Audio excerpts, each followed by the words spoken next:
tabia heshimani ya juu, paka kwa masista du, ninabaki tu kusema mama mgwani.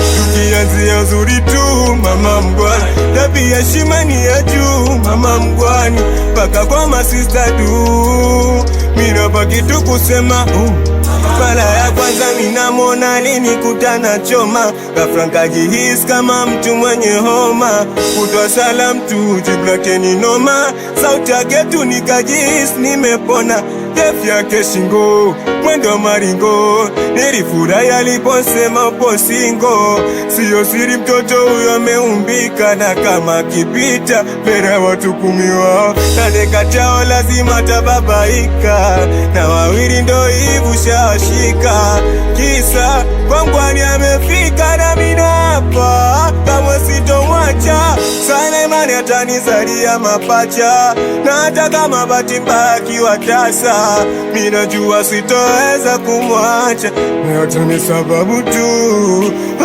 tukianzia uzuri tu, tabia heshimani ya juu, paka kwa masista, paka kwa masista du, mina baki tu kusema tukianzia uzuri tu, tabia heshimani ya juu, paka kwa masista du, mina baki tu kusema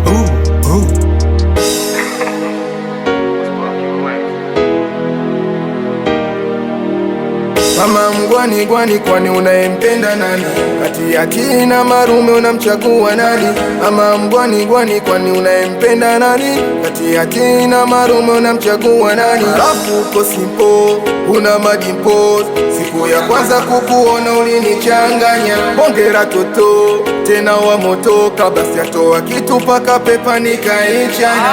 Mama mgwani we mkali mkali, mpaka wauni wangu wamekukubali, kama umenielewa niambie, ninataka nje kwenu nipajue, ninachofata ni kutoa mahali, kama umenikubali niite baba mgwani.